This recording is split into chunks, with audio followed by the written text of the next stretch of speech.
Hello everyone. Today we will be dealing with the first chapter of economics, that is Story of a Village, Palampur. Now when in class 9th we had not earlier studied about anything about economics. First of all we should learn some of the basic facts related to economics कि ये subject deal किन चीज़ों से करता है. Basically जब भी हम economics को रेफ़र करते हैं तो हम किसी भी कंट्री का इकोनॉमिक स्ट्रक्चर के साथ डील कर रहे हैं. अब इकोनॉमिक स्ट्रक्चर कैसा होगा? Mainly it is related to generating of revenue. Revenue generation से डील करता है इकोनॉमिक्स. रेवेन्यू जनरेशन किस फॉर्म में होना चाहिए या जनरेट कैसे होता है इज़ आर मेन कंसर्न. ठीक है, तो किसी भी कंट्री में अगर अपन बात करें तो there are 3 kinds of functionable sectors which are working. तो सबसे पहले हम कुछ सेक्टर्स की बेसिक नॉलेज लेते हैं कि क्या क्या सेक्टर्स हैं जो इकोनॉमी में फंक्शन करते हैं. Alright, first we will start with sectors of Indian economy और what are the sectors. So there are 3 sectors which are working in an economy. 3 तरीके के सेक्टर्स वर्क कर रहे हैं. सबसे पहला सेक्टर जो वर्क कर रहा है दैट इज प्राइमरी और agriculture and related sector.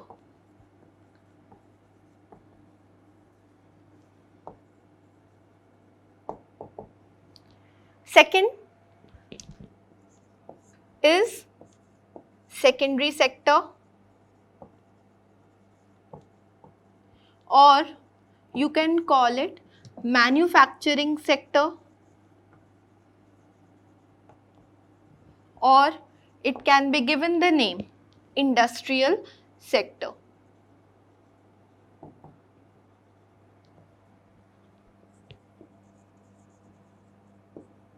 The third one is tertiary sector or you can call it service and related sector.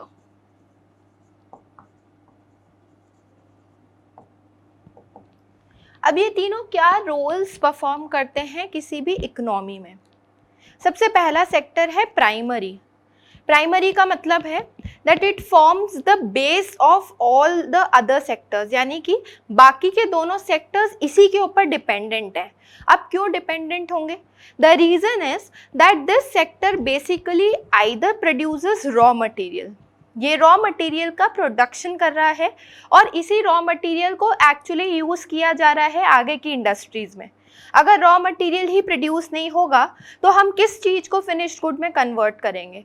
So without this sector the other two simultaneously can not function. So that is why it has been given the name as primary, something which comes foremost, right? The second is we call it agriculture and related sector due to whatever raw material is obtained is in this sector obtained directly from the nature.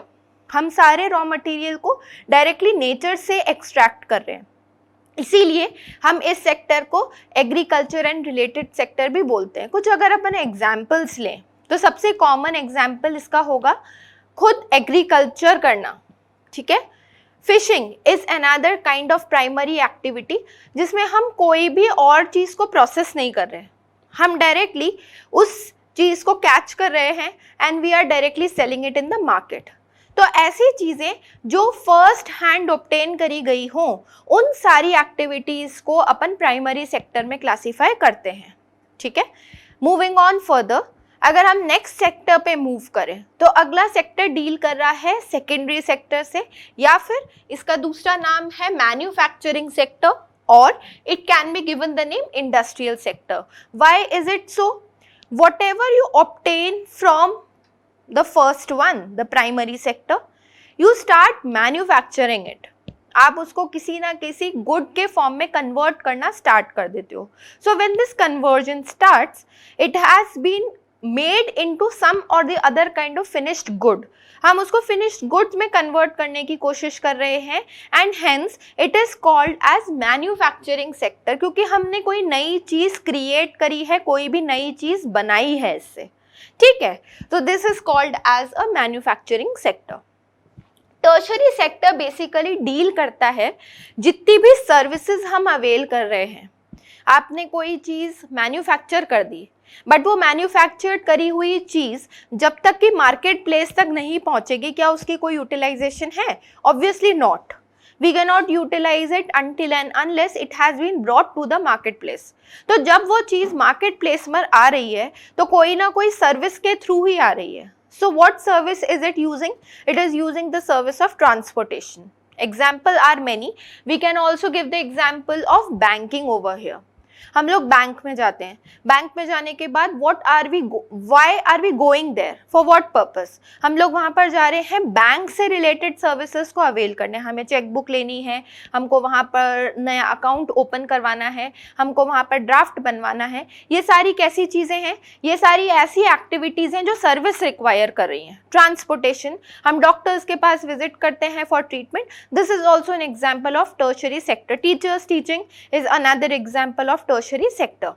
तो हमारी economy में 3 तरह के sectors work कर रहे हैं। अब ये तीनों तरह के सेक्टर्स कुछ ना कुछ इनकम जनरेट करते हैं फॉर द कंट्री। हम अगर अपनी पर्सनल इनकम की बात करें तो वो personal income per capita income है, हर इंडिविजुअल की इनकम है। बट अगर हम एक लार्जर स्केल पर बात करें कि कंट्री कैसे पैसा कमाती है, तो कंट्री को पैसा कमाने के लिए ज़रूरी है कि वो इन तीनों सेक्टर्स की फाइनल गुड्स की वैल्यू को ऐड कर ले, और जो फाइनल गुड्स की वैल्यू ऐड होती है that brings up to the concept of national income of the country, जिससे कि हम कंट्री की ग्रोथ रेट को मेजर करते हैं। यही वो कॉन्सेप्ट है जो यूज़ किया जाता है which is seen as an indicator whether the country is developing, whether the country is developed or whether the country is under developing. यही वो क्राइटेरिया है। हम कई बार रिफ्लेक्शन न्यूज़ में देखते हैं कि इंडिया की जीडीपी इस रेट से ग्रो कर रही है। So what is that term GDP means? This is an economics term which means gross domestic product. When we add up all the goods and services, the value of all the final goods and services produced within a country, अगर हम वो value को add up कर दें तो वो value totally country की GDP कहलाई जाती है, कंट्री की नेशनल इनकम कहलाई जाती है, right? So what can we conclude from here? हम लोग इससे ये कंक्लूड कर सकते हैं कि primary plus secondary plus tertiary, इन तीनों सेक्टर्स की इनकम को अगर हम एड अप कर दें तो इन तीनों सेक्टर्स की इनकम कंट्री की नेशनल इनकम बन जाती है, which is in the form of GDP, right? Gross domestic product. Alright, here we should remember we are only supposed to add the final goods, value of final goods. We do not include intermediate goods values. Why? Because जब भी हम कोई भी चीज़ की final value देखेंगे तो वो हमेशा इंटरमीडिएट गुड्स की वैल्यू ऑटोमेटिकली इंक्लूड करी हुई होंगी। So for the fault, avoiding fault of receiving it 2 times, हम लोग इसीलिए हमेशा फाइनल गुड्स की वैल्यू ही कंसिडर करते हैं which is seen as an final indicator, और वही फाइनल वैल्यू को अपन नेशनल इनकम में काउंट करते हैं। ठीक, अब ये जो तीनों सेक्टर्स हैं, ये तीनों सेक्टर्स इकोनॉमिक्स के कॉन्सेप्ट में अगर हम बात करें तो इकोनॉमिक्स के कॉन्सेप्ट में 2 तरह की इकोनॉमिक एक्टिविटीज भी परफॉर्म कर रहे हैं। Alright, so there are 2 types of activities which are performed by sectors. The first activity is classified as economic activity, and the second one is classified as non-economic activities. Now let us first look at the differences. What are the basic differences between both these kinds of activities? The first basic difference is that it leads to production of goods and services.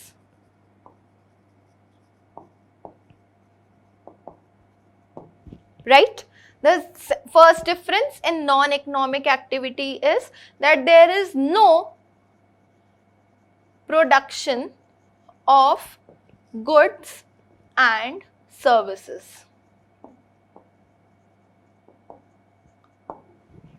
All right.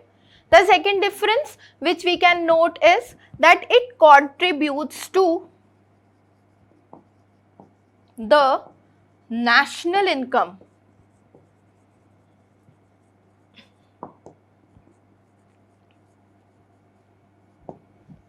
But on the other hand, these non-economic activities does not contribute towards it. Rather, they are mostly done for the purpose of recreation.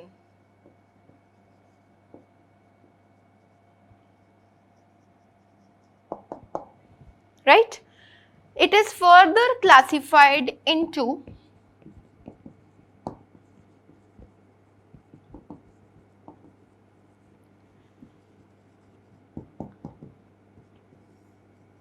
market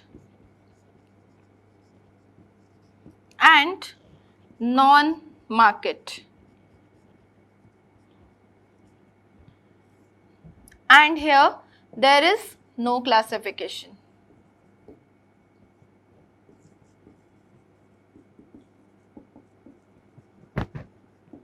What are the points of differences? First let us look at them. The first point indicates that economic activities will lead to production of some kinds of goods and services. पहली economic activity है जो कि किसी ना किसी goods and services का generation करेगी ही करेगी. Non-economic activity on the other hand works oppositely.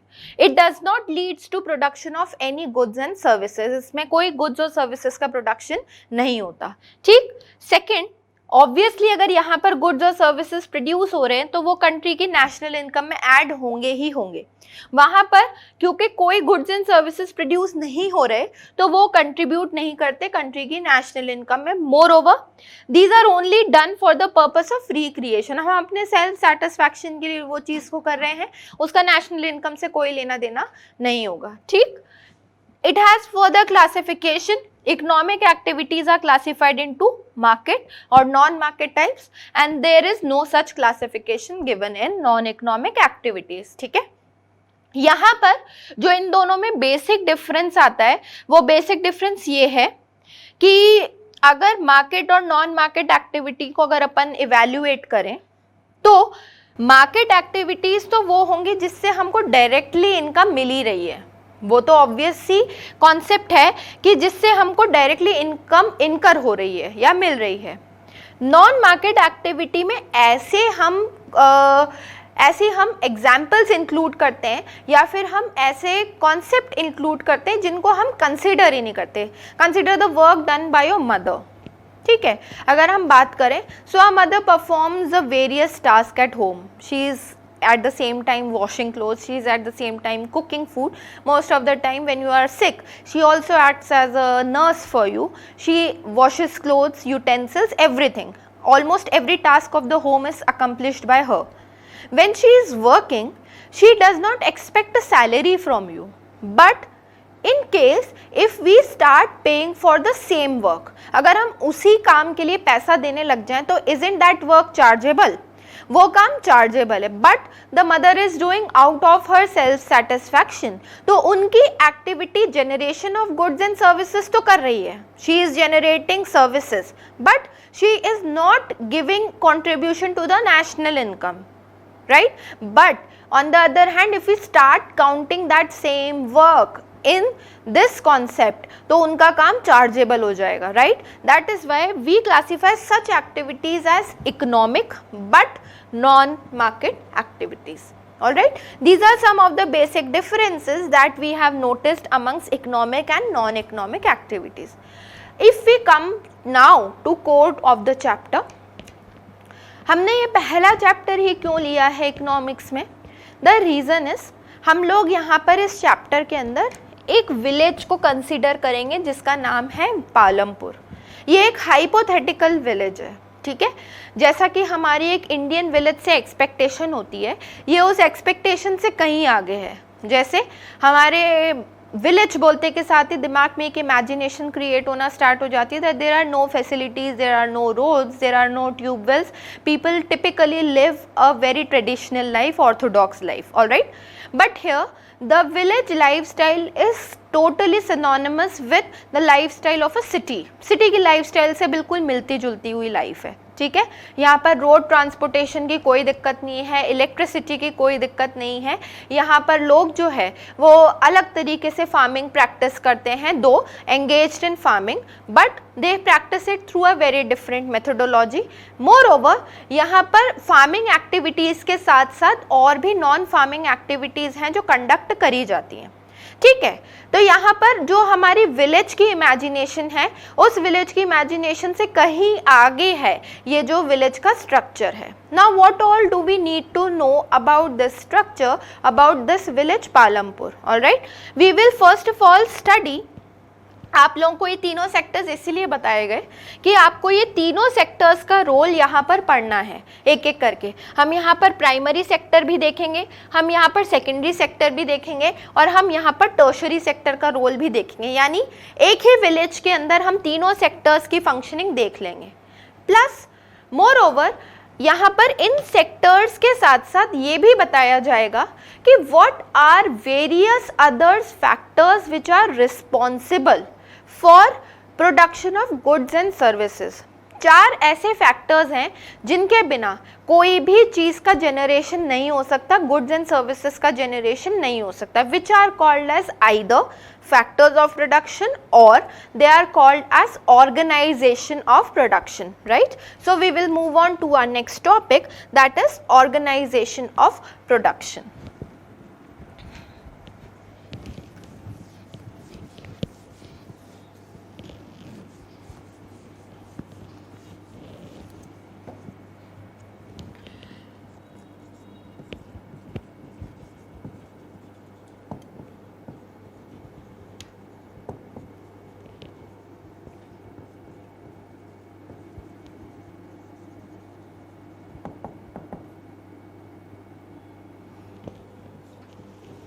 There are 4 factors which are responsible for organization of production.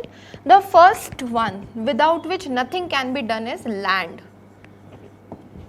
हमें हर एक्टिविटी को करने के लिए हमें घर कंस्ट्रक्ट करना है, या हमें कोई अदर प्लॉट पर, मान लो कि हमें तो एग्रीकल्चर ही करना है. So for that also you require land.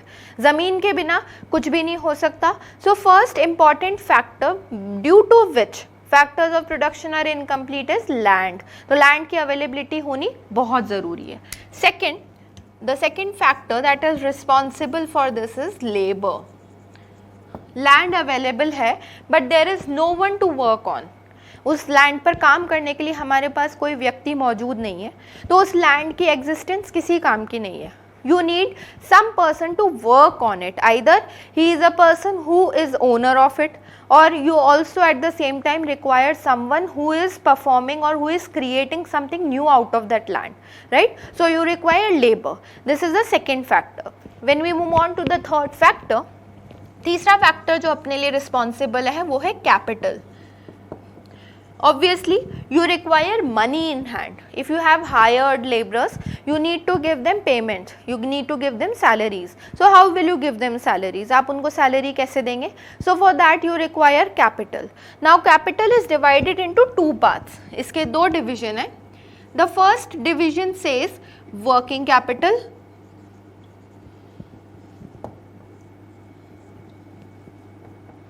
And the second one is fixed capital.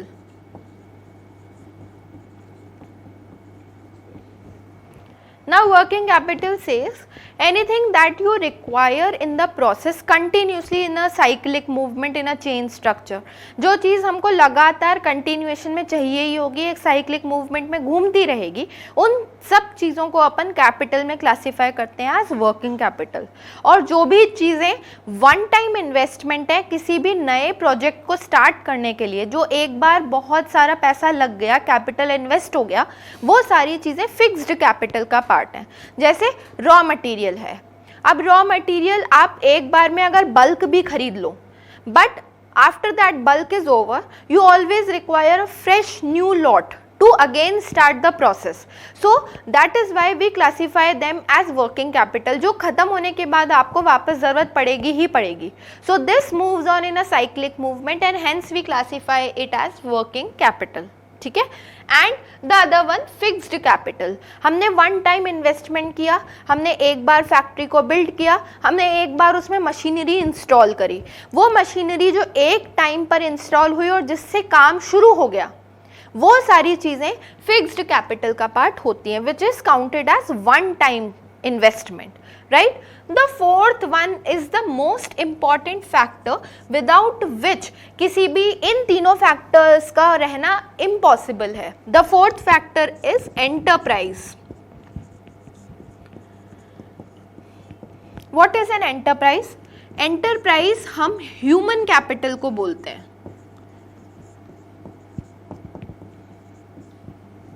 हमें एक ऐसा पर्सन चाहिए या हमें एक ऐसा इंसान चाहिए ह्यूमन बीइंग के फॉर्म में जो कि स्किल्ड हो, जो कि एजुकेटेड हो, जिसके पास टेक्निकल नो हाउ हो, the person who can perform his task well. हमें एक ऐसे इंसान की ज़रूरत है जिसकी कमांड पर ये तीनों फैक्टर्स वर्क करेंगे. तो जिसकी कमांड पर ये तीनों फैक्टर्स वर्क करते हैं, that person in particular is called as an enterprise. This comes from the word entrepreneur.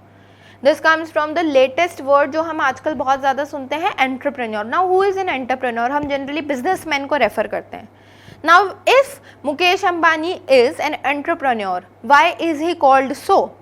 He is owner of such a big company and he is the person who is utilizing all the three above factors to create something new.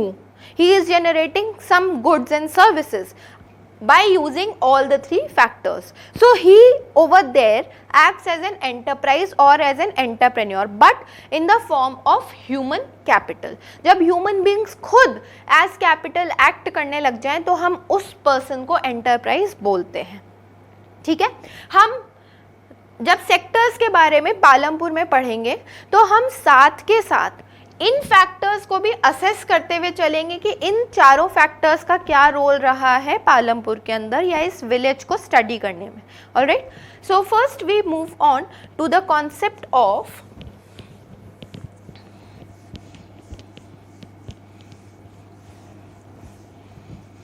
First we will move towards the description of the village. हम सबसे पहले एक village के description से start करते हैं कि village का स्ट्रक्चर कैसा है.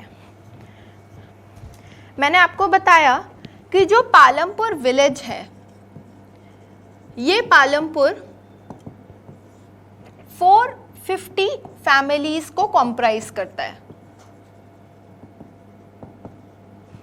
ठीक है. यहाँ पर 450 फैमिलीज जो हैं वो 450 फैमिलीज सभी तरह की रहती हैं. Some of the families are belonging to upper caste and some of the families belong to lower caste. जो अपर कास्ट वाली फैमिलीज हैं, they basically own land and they are owners of the land.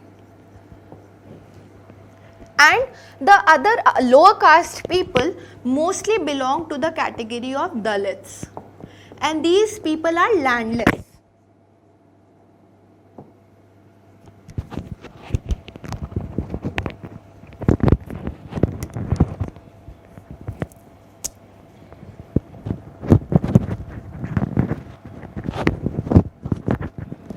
These people are basically landless who do not have any ownership of the land.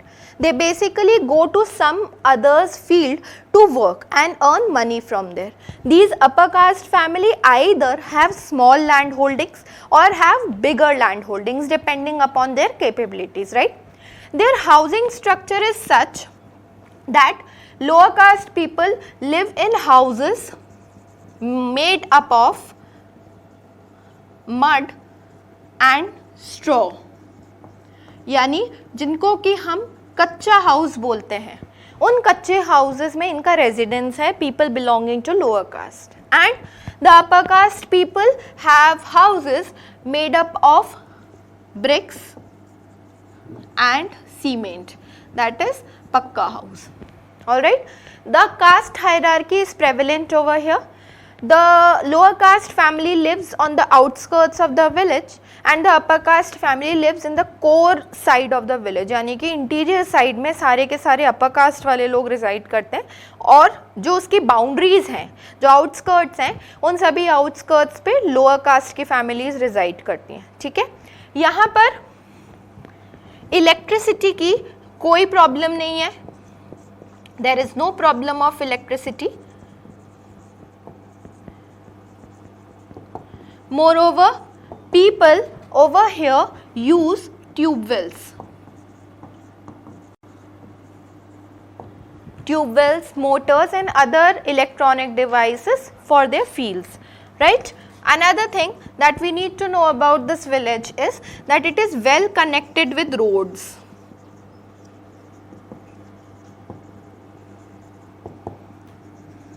There is no problem of connectivity and it is connected with a neighboring place called as Raiganj,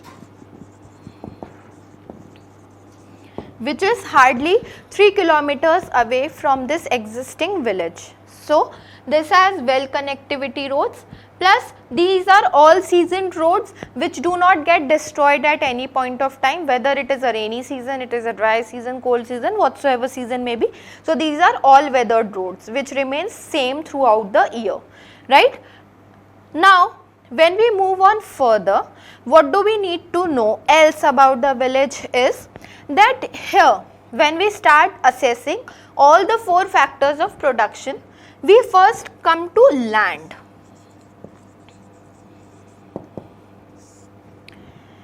यहाँ पर ज़मीन का expansion 1960 से लेकर और अभी तक यहाँ पर लैंड का एक्सपेंशन नहीं हुआ है, यानी लैंड का एक्सपेंशन नहीं हुआ, which means that what ever land earlier was available उतना ही लैंड आज भी अवेलेबल है. But still why are these people able to explore more and attain that highest productivity from the same piece of land? जो पहले भी 10 Hector ज़मीन hold करते थे उनके पास आज भी ज़मीन 10 हेक्टर ही है, but from that 10 hectare also they are able to explore the highest amount of productivity which can be attained from that single piece of land. ऐसा क्यों है? The reason is first, हम लोगों ने जैसा कि ऊपर पढ़ा कि यहाँ पर बिजली की कोई कमी नहीं है, यहाँ पर इलेक्ट्रिसिटी को लेकर कोई प्रॉब्लम नहीं है, तो यहाँ पर लैंड का प्रॉपर मैनेजमेंट होता है. ठीक है, प्लस जो अपने 3 क्रॉपिंग सीजन होते हैं खरीफ, रबी एंड ज़ैद, उन तीनों क्रॉपिंग सीजन्स को अलग अलग क्रॉप्स को ग्रो करने के काम में लिया जाता है. जैसे खरीफ में यहाँ के लोग जो हैं वो ज्वार और बाजरा ग्रो करते हैं. ठीक है, यानी कि जो तीनों सीजन्स हैं उन तीनों सीजन्स का यूटिलाइजेशन है, खरीफ, रबी एंड ज़ैद. तो खरीफ में यहाँ के जो लोग हैं वो ज्वार एंड बाजरा ग्रो कर रहे हैं. जब यहाँ पर रबी सीजन आता है तो यहाँ के लोग फोकस हो जाते हैं वीट पर, और जब यहाँ पर ज़ैद सीज़न होता है तो यहाँ पर लोग सीजनल वैरायटी की क्रॉप्स ग्रो कर लेते हैं. Their main focus is on sugar cane. The reason is that जो भी शुगर केन का जूस होता है, जो भी शुगर केन से लिक्विड निकलता है, वो उसको प्रोसेस करके उससे जैगरी बनाते हैं and jaggery then is sold to neighbouring places, right. तो इसीलिए उनका जो फोकस है वो शुगर केन के ऊपर है. So this is the season जब ये लोग विंटर टाइम, जब ये लोग समर टाइम पर ज्वार और बाजरा कल्टीवेट करते हैं. विंटर सीजन में ये लोग वीट का कल्टीवेशन करते हैं और ज़ैद सीजन में लोग शुगर केन का कल्टीवेशन करें. अब इन तीनों सीजन से क्या फ़ायदे होंगे? हमारी जो सॉइल होती है वो सॉइल हर क्रॉप को ग्रो करने के लिए कुछ ना कुछ न्यूट्रिएंट एक्सट्रैक्ट करती है, and not each and every soil has the same amount of nutrients present and the same variety. हो सकता है कि ज्वार और बाजरा को जो न्यूट्रिएंट्स एक्सट्रैक्शन चाहिए सॉइल से, वो एक्सट्रैक्ट करने के बाद वो सॉइल उस पर्टिकुलर न्यूट्रिएंट में डेफिसिट हो गई है, कम हो गई है. अब alternatively what method do we have? Either हम उसमें फर्टिलाइज़र ऐड करें या केमिकल्स ऐड करें उसकी प्रोडक्टिविटी इंक्रीज़ करने के लिए, या फिर हमारे पास दूसरा तरीका ये है कि हम इसको ऑल्टरनेट कर दें कि हमने अगर एक सीजन में ज्वार और बाजरा ग्रो कर लिया तो नेक्स्ट सीजन में ऑल्टरनेटिवली हम वीट को कल्टीवेट करें, तो वीट का न्यूट्रिएंट ऑलरेडी सॉइल में प्रेजेंट होगा। सो व्हाट विल हैपन कि जब ये न्यूट्रिएंट एक्सट्रैक्ट हो जाएगा, by the time you will return back, तो तब तक वो नेचुरली रिप्लेनिश हो चुकी होगी। दिस इज वन मेथड जिसमें आप एक पर्टिकुलर सीजन में एक साल के अंदर उसी लैंड से मैक्सिमम प्रोडक्टिविटी अटेन कर सकते हो नेचुरली, बिना कोई केमिकल्स ऐड करे, बिना कोई मॉडर्न फार्मिंग मेथड्स को यूज करके। This is the traditional method which they follow, और इसकी वजह से इनका लैंड एक्सपेंशन नहीं हो रहा, बट लैंड विदाउट एक्सपैंड हुए बिना भी इतना ज़्यादा एफिशिएंटली प्रोडक्टिविटी दे रहा है। So this is one method which is known as multiple cropping.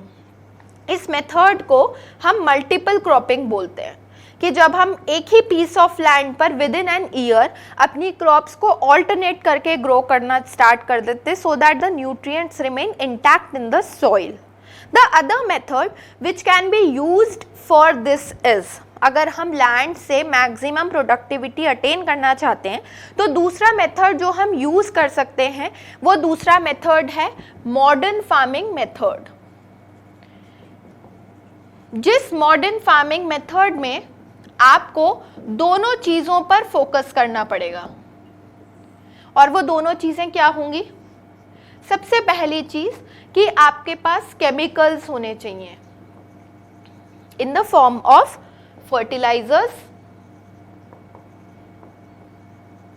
pesticides, insecticides and HYV seeds, high yield variety seeds। इसमें सीड्स की जो क्वालिटी होगी वो हाइब्रिड वैरायटी की होगी, जिसके खराब होने की प्रोबेबिलिटी बिल्कुल मिनिमम होती है, नहीं के बराबर होती है, ठीक है। द अदर मेथड जो आपको मॉडर्न फार्मिंग मेथड में इंक्लूड करना पड़ेगा, that is use of modern machinery, wherein you will be using tractors, wherein you will be using reapers, you will be using harvesters, and you will be using tube wells or sprinklers. If you use both the combination of these two chemicals plus modern machinery, these are counted as modern farming methods. हम दोनों तरीके से productivity attain कर सकते हैं। तो initially इनका focus था कि हम सिर्फ मल्टीपल क्रॉपिंग तक कॉन्सेंट्रेटेड रहें, बट धीरे धीरे बाय द ईयर 1960 में हमारी जो गवर्नमेंट थी, हमारी गवर्नमेंट ने Indian states of Punjab, some parts of Uttar Pradesh and Haryana, यहाँ के जो किसान थे उन किसानों को high yield variety seeds, pesticides, insecticides and all these facilities were given at a very low cost, subsidized rate पर उनको प्रोवाइड करवाई गई।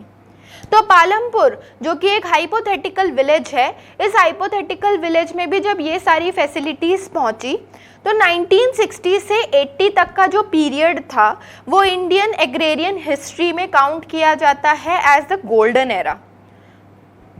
सो गोल्डन एरा जब काउंट हुआ तो गोल्डन एरा का मतलब कि इस टाइम पर किसानों ने मैक्सिमम बेनिफिट अवेल किया, and what they did is कि they started producing crops at such a high rate कि एक टाइम पर वीट का प्रोडक्शन बहुत ज़्यादा इंक्रीज हो गया था, to such an extent that most of the wheat was exported to other parts of the world.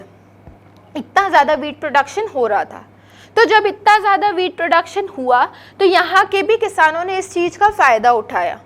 तो 20 इयर्स तक तो उसके पॉजिटिव इफ़ेक्ट्स आए, बट 20 इयर्स के बाद ये वाला जो एरा था, इस एरा को ग्रीन रेवोल्यूशन बोला जाता है। 1960 से 80 वाला जो एरा है, इस एरा को ग्रीन रेवोल्यूशन का एरा बोला जाता है, और it is at the same time known as golden era.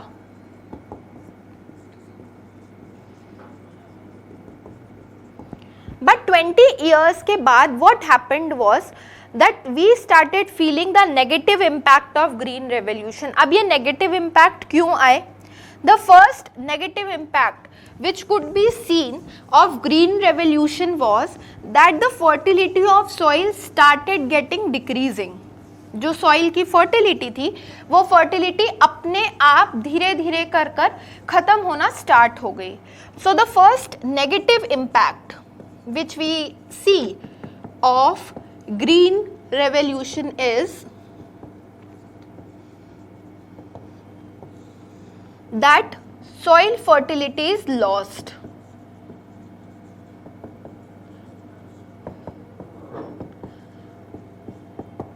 Second, the water absorption capacity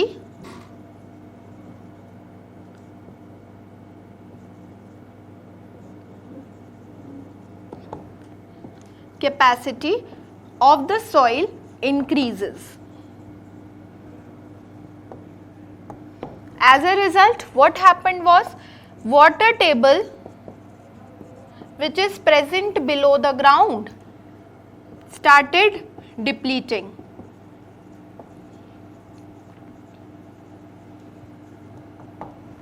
Plus, there are many microorganisms which are present in the soil which are beneficial.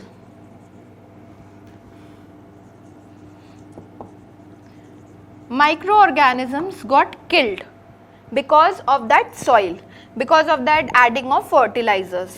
And the fifth negative impact was immunity of the soil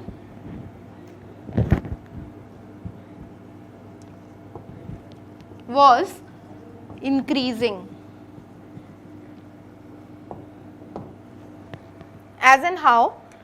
First, let us look at the factor that soil fertility is lost. Soil ने अपनी natural fertility बिल्कुल lose कर दी थी. There was no way through which it could be regained. Plus, whenever you add fertilizers like urea, ammonia, what happens is the water absorption capacity of the soil increases. जब water absorption capacity increase होगी तो या तो आप regularly water supply करो या फिर अगर वाटर सप्लाई नहीं कर रहे तो धीरे धीरे कर कर क्या होगा कि वाटर टेबल जो हमारे ग्राउंड के नीचे वाटर सिंक इन करता है, ग्राउंड वाटर, धीरे धीरे कर कर वो वाटर को यूटिलाइजेशन में आना स्टार्ट होगा.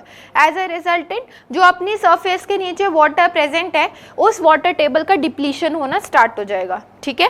अनदर नेगेटिव इम्पैक्ट कि सॉइल में बहुत सारे ऐसे माइक्रो ऑर्गेनिजम्स ऑलरेडी प्रेजेंट होते हैं which are good for the soil, जो ज़रूरत है और जो अच्छे हैं. They help in the process of leaching और either in the process of nitrogen fixation. तो ऐसे माइक्रो ऑर्गेनिजम्स जो हैं वो धीरे धीरे कर कर किल हो जाएंगे. Right. And the fifth most important point is immunity of the soil was increasing because every year whatever quantity of fertilizer was added was increasing at a very high rate. Like year 1 we added 5 kg. The next year what will happen is 5 kg will give no impact. We will add another 2 kgs more. So what we will require is 7 kg. Then the next year, following year, you won't have any impact from 7 kg, you require another 3 kg. So what happens is after a certain point of time, the quantities increase to such an extent that it will completely be dependent upon those fertilizers only. So these were the negative impacts that we had seen of the green revolution. We are done for the today's lecture. The first factor we had concluded is land. We will begin with the next lecture from the second factor, that is labor. So the following lecture will be commenced from the topic labor.